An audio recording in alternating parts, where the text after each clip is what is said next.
There's an infinite number of monkeys out here who want to talk to us about this strip for Hamlet they work out. Welcome to Create and Resonate. Today's podcast is with Steve Davis.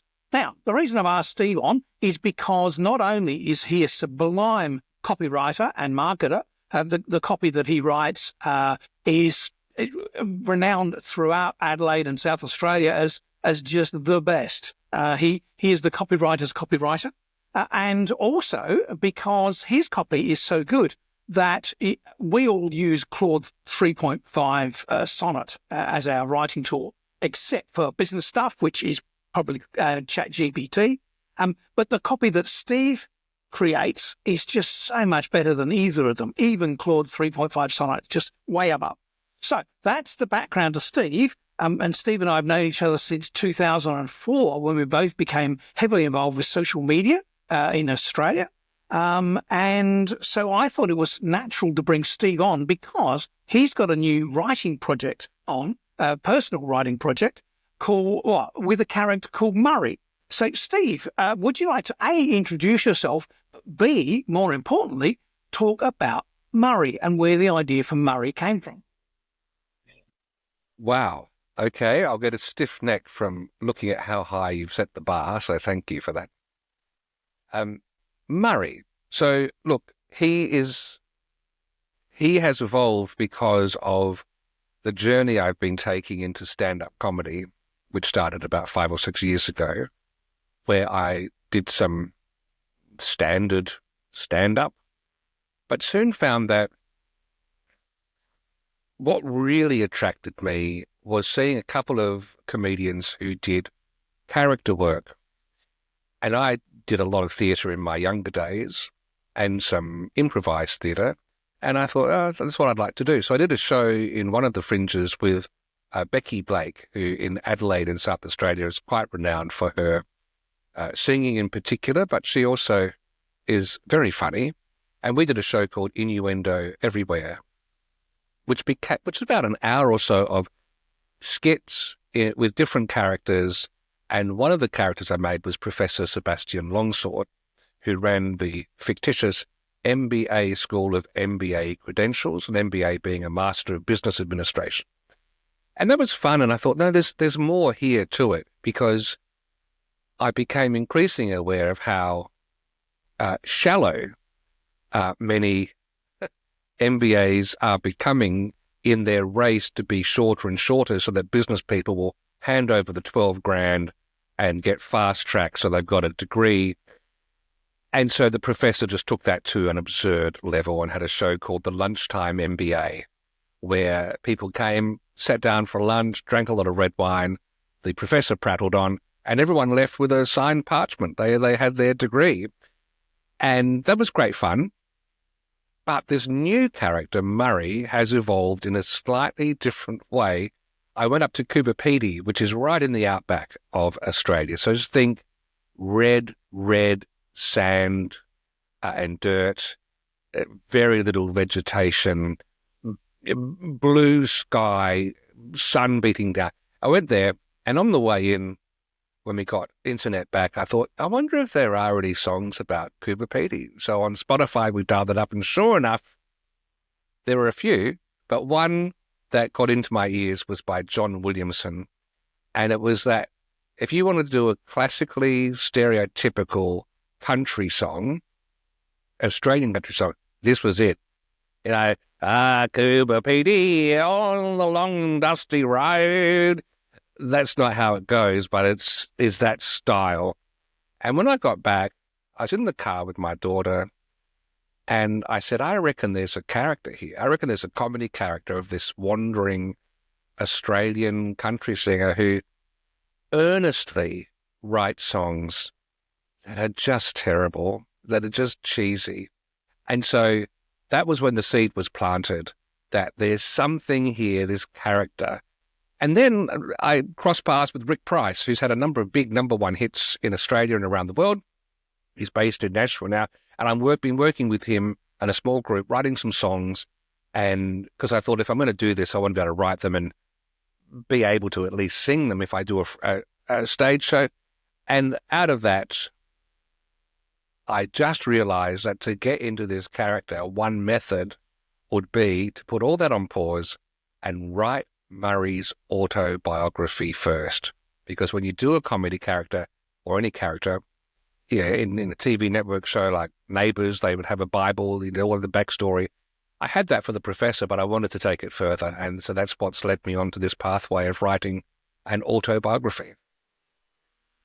Well, I've never written a novel. And so I just remembered someone saying, or probably quite a few people saying, who are published authors, that for your first book in particular, working with material that you're familiar with is a great head start. And so I lived not far from Adelaide in a town called Murray Bridge, where there was a radio station, 5MU. See, when I was about 12 years old, I got it into my head that that's all I wanted to do. And nobody could talk me out of it. Nobody. Parents, teachers, they tried, but they said, you should be doing this is born. I said, no, that's what I want to do. And in fact, I remember in year 11, one teacher was so exasperated because we had to write down the 3 jobs that we wanted to one day do so they could help with their career guidance. And I just wrote radio announcer, radio announcer, radio announcer. No! I said, look, there's nothing else. You've got to have 3 different ones, they said. So I went, okay. I wrote down President of the USA, NASA astronaut, radio announcer. Satisfied? No, it's hard work, and getting all that makeup off again at the end of the day, I've got orange everywhere. So anyway, so that's where am I? Oh yeah, so after school, a couple of quick little jobs, and then by doing some radio training, an opportunity came up in Murray Bridge, about an hour away from my hometown. It's a country town / city, and when I was thinking of what to call my character, I had this weird idea that what if he lived in Murray Bridge, but his actual name was Murray Bridge, because Murray is such a Australian country singer's a name, but how fair dinkum would you be to actually be named after a town, which itself is just named after the fact that there's a bridge that goes over the Murray in this town. And I thought, well, how do I make this conspire to take place? Well, I was thinking about his parents, and his dad, whose name is Hank Williams, as it turns out, is a lovely guy. He's a roadie for a lot of traveling country acts from the 1960s, 70s, 80s. This book takes place in the 80s and 90s. He had one job at the hospital. Patsy's in there giving birth. His job is to fill in the form for the birth registration, and he mixes up and misreads the child's name for place of birth. And so he writes in there Murray Bridge.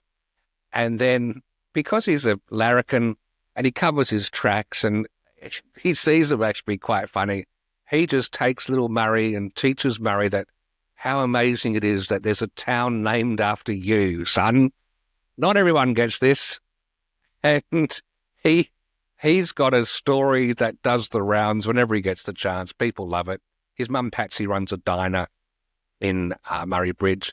But that was the main reason to do that. In the back of my mind also, with my little marketing hat on from my day job, I thought, I know enough people there, I'm connected to the station at 5MU, that if there was a character out of nowhere who was launching themselves into the Adelaide Fringe or somewhere, it wouldn't be too hard to whip up some support and get some traction, which could then seed attraction elsewhere.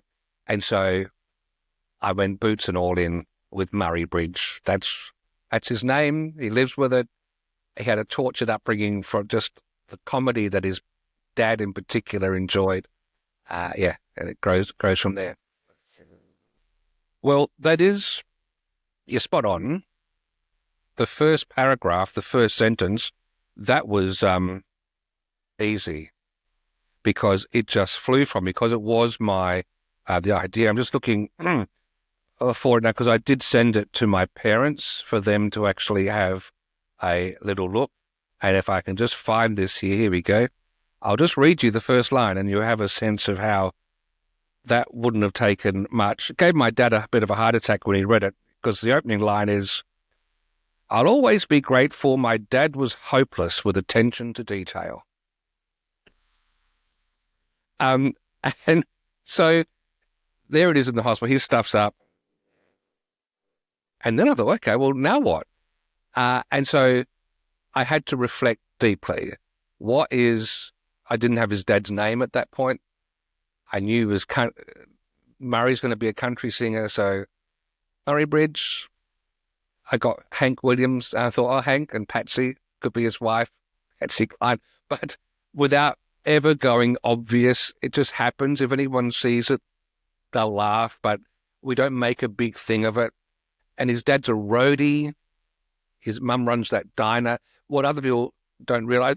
So what I'm trying to go for here in building this world is I actually found it easier to work up what my style would be. And I landed on a blend between magical realism, because I loved Peter Carey's novels when I grew up. The Fat Man in History collection of short stories was amazing. But then books like Bliss, Oscar and Lucinda, just beautiful. And so magical realism means you want things to be rooted in reality, but whimsy can still take place. So there's that.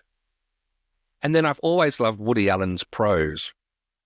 And he seems to finish almost every sentence with a barbed bit of self-deprecation that I just find delicious.